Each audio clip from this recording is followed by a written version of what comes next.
and welcome to Unraveled. I'm Marvi Sirmed. Tonight, we peel back the layers of rage, righteousness, and denial, not to settle scores, but to seek understanding in a region teetering on the edge of perpetual hostility. In the aftermath of the recent Pahalgam terrorist attack in April 2025, India erupted, not just in anger, but in unanimity. Politicians across the aisle, civil society voices, media houses, and social media influencers all spoke in one voice. Pakistan did it.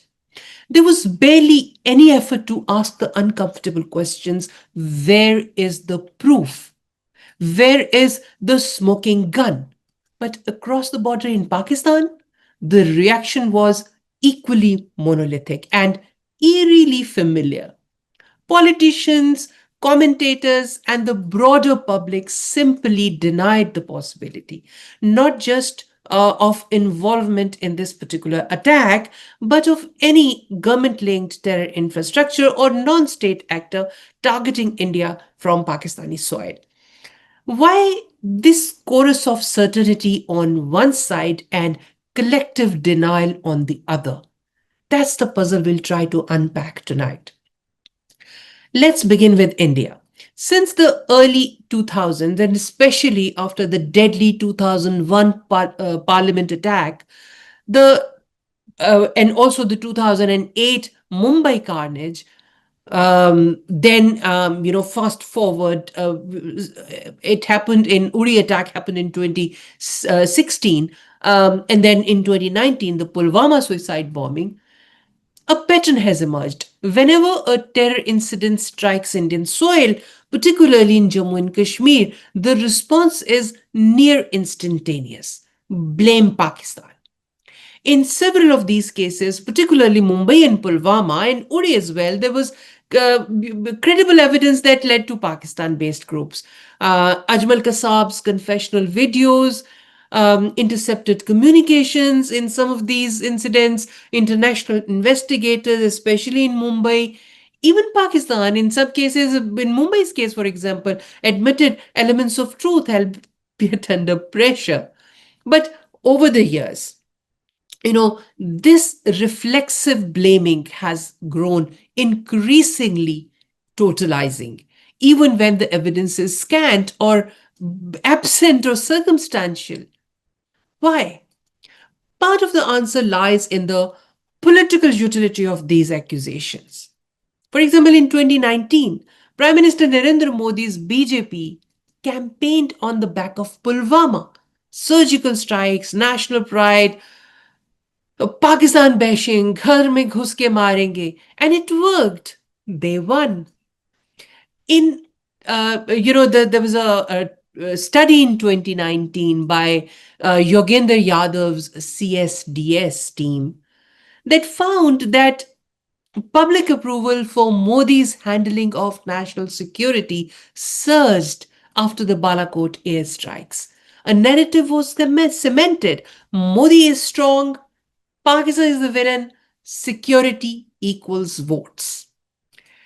Since then, Indian public discourse has steadily moved towards an ideological consensus that Pakistan is perpetually culpable. There is little appetite for nuance, there's little tolerance for dissent. When the Pulwama attack happened, it fit the script. And in that political climate, asking for evidence, as any responsible journalist, citizen, or a parliamentarian ought to do, it was painted as unpatriotic, even seditious. But now, let's let's cross the border to Pakistan. Here, the denial is just as absolute, but far more complex. Let me try to decipher it, a bit for you. For starters, the state's support, or at least tolerance, of India-focused militant outfits like Lashkar-e-Taiba and Jaish-e-Mohammed is not a new accusation. It has been documented by international experts, including so many names come to mind. Dr. Christine Fair, for example, Ambassador Hussain Haqqani of Pakistan, and Pakistan's own former generals, such as General Amjad Shoaib, for example. I mean, he said many things during many of his TV appearances on different Pakistani privately owned TV channels. Despite repeated UN designations, court cases, and financial sanctions, these groups have long enjoyed operational freedom in Pakistan, or at least until FATF scrutiny forced a cosmetic clampdown. I mean, I'm saying cosmetic, but clampdown it was. However cosmetic it may seem. But here is the catch. These groups don't attack Pakistan. These India focused groups. In Pakistan, they operate charities, they run madrasas, they distribute food and provide shelter after earthquakes, and they rescue people during floods. They have vast infrastructure to do so. They organize Ramzan iftars for the poor and the needy. Many Pakistanis, especially in the low income communities, they see them as philanthropists, not terrorists.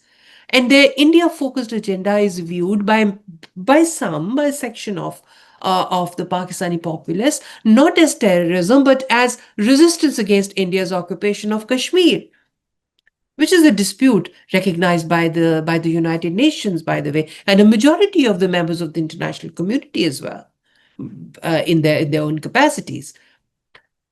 Also, for over a decade at least, please don't forget, Pakistan's media has been tightly controlled in what it can report on, and publish, especially about these groups. Investigative journalists have been harassed, censored, or worse for probing too deep. Independent voices have either been silenced or forced into exile. Those who uh, are still reporting from ground choose um, to do so by self-censoring themselves. So when India screams about terrorists from Pakistan, many ordinary Pakistanis with no knowledge of Lashkar's alleged exploits in Indian-held Kashmir or Jaish's links to its lesser-known front organizations active on the Indian side, they feel unfairly demonized. They hear accusations without context, condemnation without conversation. And then there's India's own posture.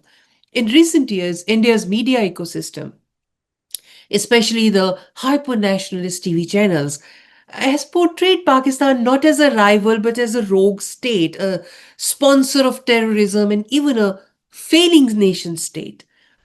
Terms like surgical strikes, decapitation strikes, annihilation, terroristan, ghar mein ghus ke marenge have become common parlance in India and its film industry as well.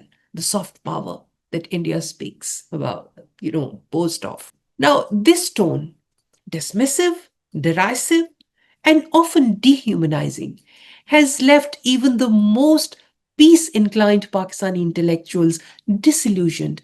Many now see India not as a South Asian role model of thriving democracy, but as a regional hegemon, emboldened by its military and majoritarian politics. This mutual resentment has become a self sustaining loop.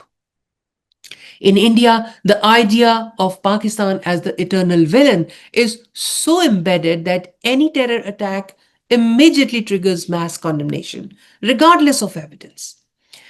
The government does not need to present proof. The narrative sells itself. In Pakistan, the response is just as predictable: denial, outrage, and counter accusations. Take the case of Kalbhushan Jadhav, who is an Indian former naval officer.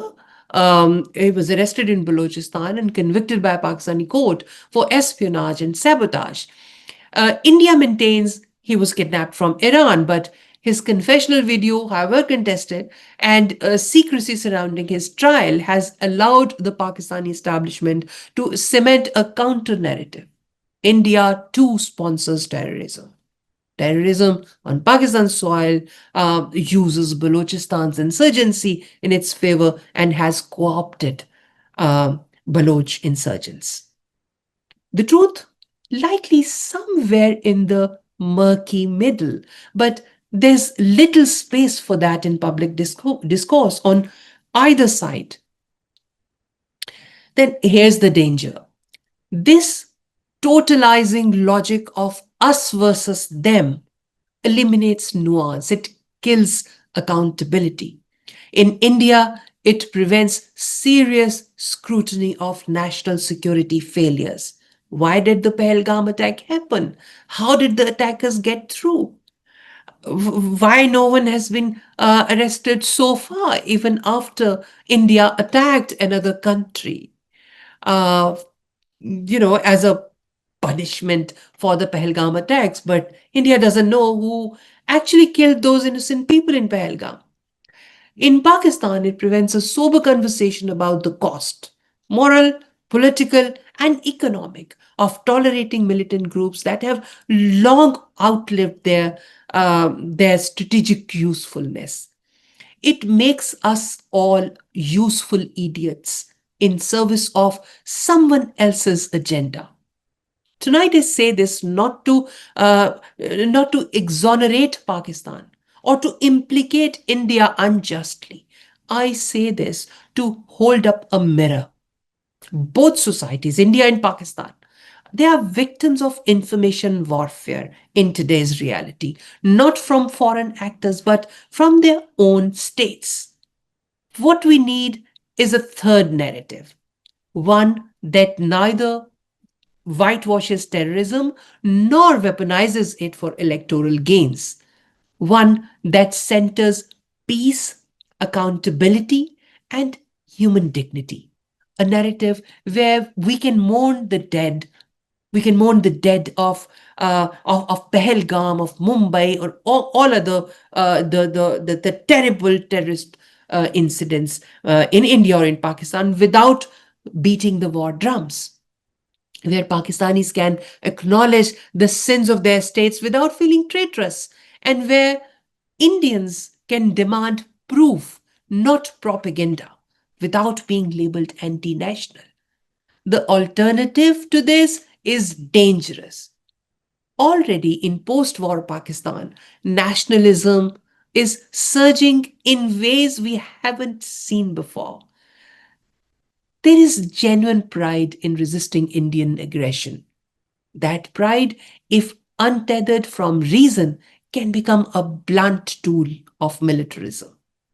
In India, elections are increasingly won not on governance, but on geopolitics.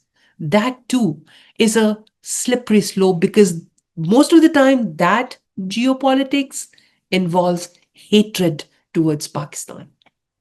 If both countries continue down this path, we risk normalizing forever war, not just on battlefields, but in minds, people minds, which we are poisoning. Our states are poisoning with hatred toward each other. And that's beyond dangerous. Thank you for joining me tonight. If we are to move beyond blame and denial, we must reclaim the space for truth, empathy, and critical thought, even and especially when our own side is wrong. I'm Marvi Sirmed, and this is Unraveled. Have a good night. Thank you.